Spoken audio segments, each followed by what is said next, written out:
Assalamualaikum warahmatullahi wabarakatuh. Apa kabarnya anak-anak yang soleh dan solehah? Semoga dalam keadaan sehat, tetap jaga kesehatan di dalam kondisi seperti ini, dan semoga kita semua selalu dalam lindungan Allah Subhanahu wa Ta'ala. Ibu tahu kalian mungkin jenuh dengan PJJ seperti ini, tapi bangkitkan lagi semangat kalian. Ingat, kita tetap kehidupan berjalan, sekolah pun juga harus berjalan walaupun dengan jarak jauh. Semangat untuk kita semua.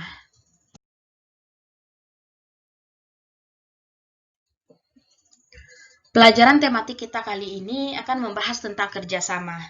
Nah, Ibu yakin kelas 4 seluruhnya sudah paham apa itu kerjasama.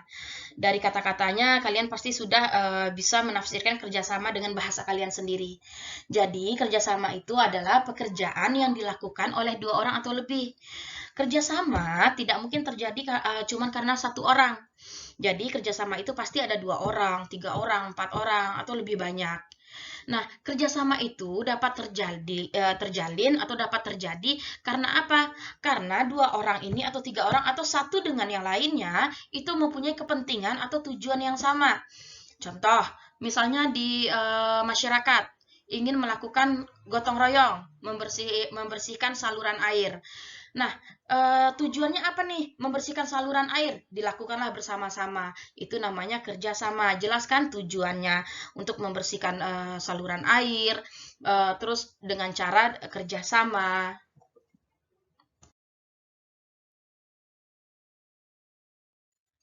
Selanjutnya ada macam-macam kerjasama. Nah, kita akan membahas 3 bentuk kerjasama, yaitu ada di lingkungan keluarga, ada di sekolah, dan ada di masyarakat. Yang pertama itu di lingkungan keluarga. Nah, bentuk kerjasama di lingkungan keluarga, misalnya mama masak, ayah sedang mencuci mobil atau mencuci motor, kalian nyapu rumah, itu adalah bentuk kerjasama. Bentuk kerjasama di rumah itu biasanya bisa menjaga kekompakan keluarga. Atau nih, contoh yang lain, seperti kalian yang ikut lomba 17 kemarin, yaitu lomba 17 yang foto. Nah, itu kan kalian kompak tuh. Oh ya, foto dengan memakai seragam ini. Nah, itu juga bentuk kerjasama antara keluarga.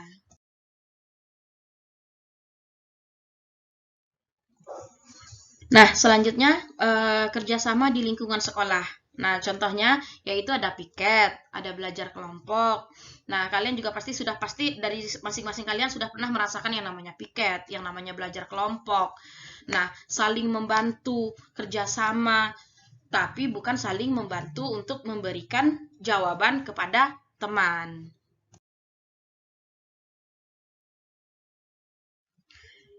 Yang terakhir yaitu kerjasama di lingkungan masyarakat.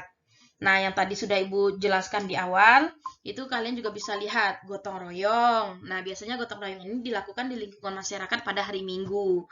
Siskambling juga adalah contoh bentuk kerjasama di lingkungan masyarakat, karena mempunyai tujuan yang sama-sama ingin menjaga lingkungan dari kejahatan.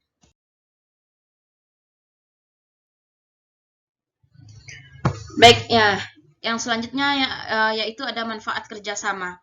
Nah, kenapa sih kita perlu kerjasama? Sebenarnya yang harus kalian pahami yaitu karena manusia itu makhluk sosial. Manusia itu tidak bisa hidup sendiri. Manusia itu pasti butuh bantuan. Dari mulai kita lahir saja kita butuh bantuan dokter. Sampai kita besar pun kita selalu akan butuh bantuan. Makanya manusia itu disebut makhluk sosial. Nah, di sini ada manfaat kerjasama, bisa kalian lihat diantaranya yaitu membuat pengetahuan kita semakin bertambah. Kenapa pengetahuan kita semakin bertambah? Karena dengan kerjasama, kita bisa mendengar ide-ide dari teman yang lain. Oh, menurut saya begini. Oh, menurut saya begini. Nah, bertambahlah pengetahuan kita.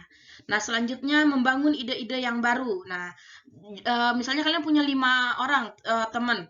Idenya pasti berbeda kan? Nah, dari situ kalian bisa menambah ide-ide.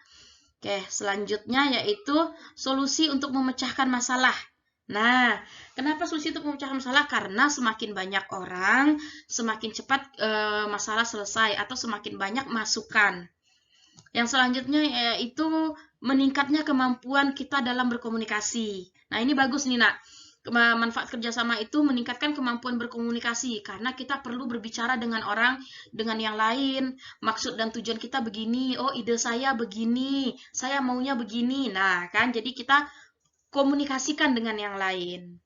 Nah, selanjutnya meningkatkan rasa percaya diri. Pekerjaan lebih cepat selesai tentunya dengan bekerja sama. Beda dengan kerja sendirian kan. Kalau sendirian yang aturannya selesai 1 jam, dengan bekerja sama setengah jam udah selesai. Baik, sekian dari Ibu. Materi kita kali ini tidak terlalu susah, itu masih tentang kerjasama. Oke, mohon maaf apabila ada kesalahan. Wassalamualaikum warahmatullahi wabarakatuh.